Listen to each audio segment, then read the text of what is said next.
Hey guys, I'm just working on this little sparrow and I thought I would share some of my process. So at the moment I am working on just building back up the values in the fur, the feathers rather. It's kind of the same technique that I'm using for fur. But yeah, there's too much white here still and I need to continue turning the form. So I was working on this and it's live on the Willow of Rain City Facebook page if you wanted to see how I did all of this blending and like bleeding and stuff. It's on there, but I thought I would just do a little video for Instagram also. And you're listening to the BBC in the background. BBC Radio Funk and Soul Show. I don't know if Instagram is gonna boot the sound for that reason. We'll see what happens.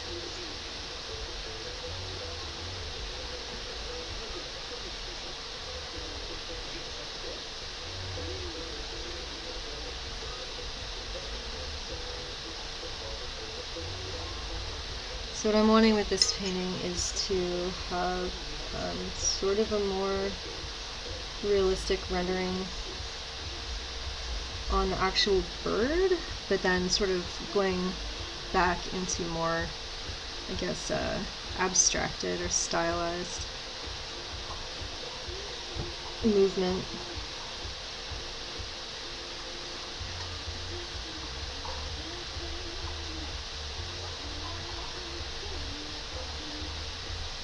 So now that I started by painting most of the sparrow, just to get a good idea of what was going on color-wise and value-wise within it. And then I went and did the bleeding from where the wings and everything were. And then from here, I'm just finishing my sort of values and turning a form within the sparrow. So I sort of left him at like a midpoint because I'll balance the whole thing at the end. It's a little bit of back and forth. So now I'm just sort of trying to pick up the details that were missing. This is really kind of a long process.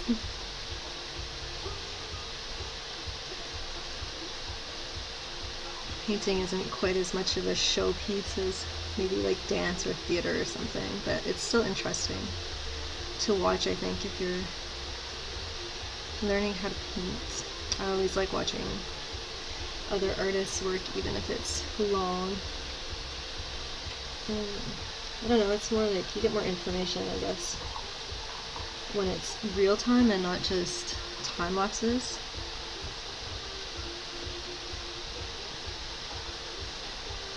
So I'm just gently, with really not a lot of paint and this tiny little brush, I'm just sort of, I guess, cross-hatching, I would say, in the direction that the light and the feathers move across the body. So I'm just trying to build up the depth and the volumes. I've got burnt umber, which is the main brown sort of yellow in this piece, and I've been sort of mixing up and muting back my cadmium. I think I used a cadmium red a little bit in there for the reds up in here, and I've been using a mix of, well, I've been using black in this one. It's a little bit of a shortcut, but it worked. But I've also been using cerulean blue and ultramarine blue and Prussian blue within the bird and the shadows and things. And what else have I been using on this one? That's mostly it. I added some purples and some alizarin crimson and some of these bleeds here, just to give a little bit more color variation in there. I'm keeping it to kind of a neutral, earthy palette for this one. This was actually a commission. My client had seen an old piece, and she really liked it, but I was only selling prints, and she wanted an original, so we picked a couple birds together for reference. And so I kind of took the main one that she liked for shape, and then I mixed it with a couple other little birds for just making something a little bit new and getting extra details and things, and just extra information.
In the original piece there was actually a lot of like pencil work and other things in it, so I'm going to end up, I did a little bit already, it's subtle, probably going to end up adding a little bit more through the bird, just to add a little bit more detail and variation. I want it to be fairly realistically rendered in the bird and where the junction is of these wings to the body, and then slowly breaking down into this sort of movement of color. So that's what my aim is for this one. And I think that's what the client liked about the last piece, was the feeling of movement.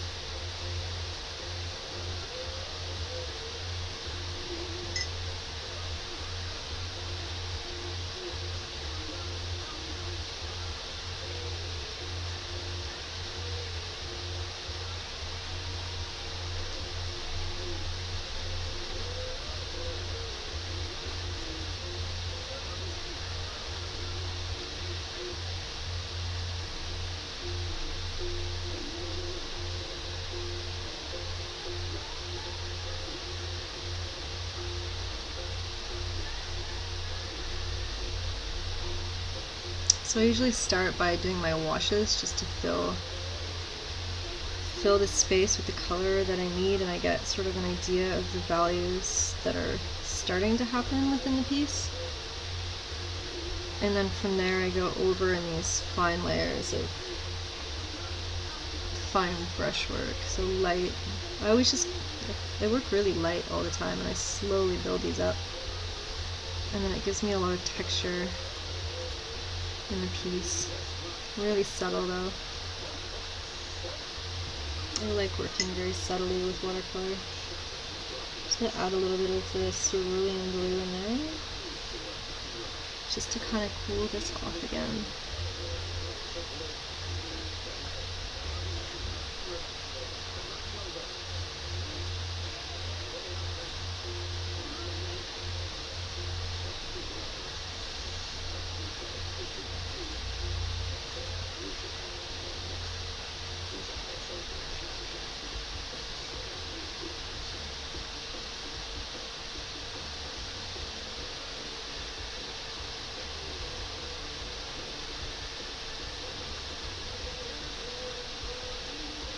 I haven't had so much painting time recently because I've been super busy with work.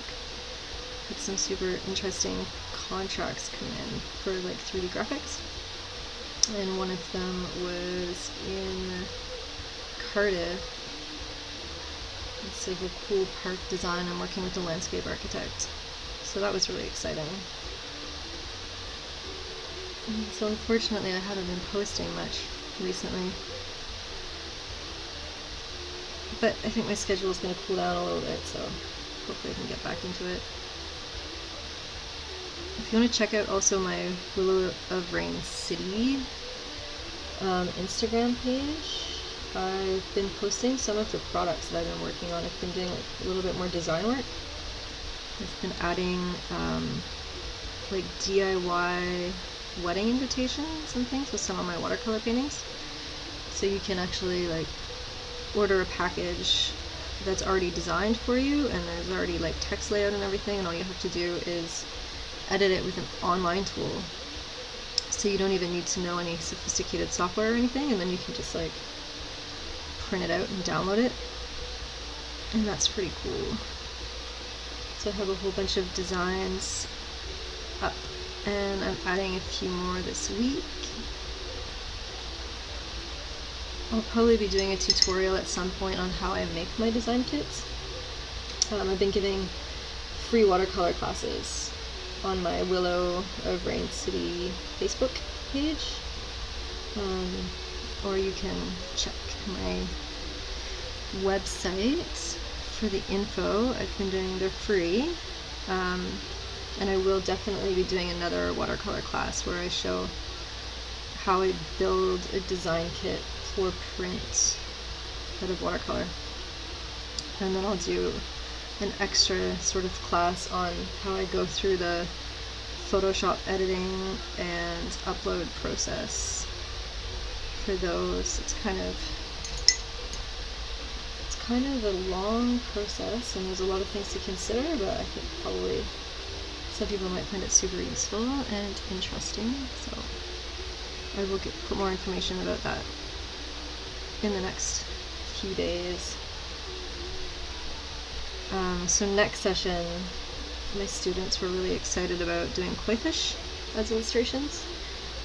So I was thinking I would just use the koi fish as the template for my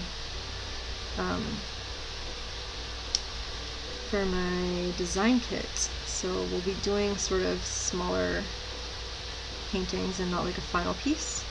It's good if you already have some watercolor experience. It's not totally necessary if you wanted to join, but you could always go in advance and check out my free videos that I have uploaded. And actually, I'll see if I can upload them here to Instagram too. It might make it easier to find them instead of going all over the internet.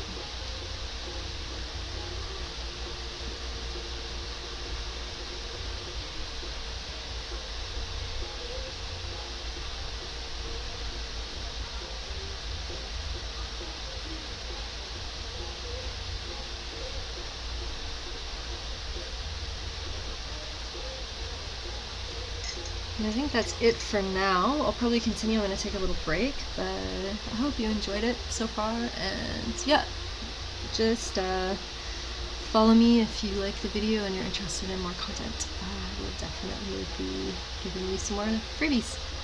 Thank you!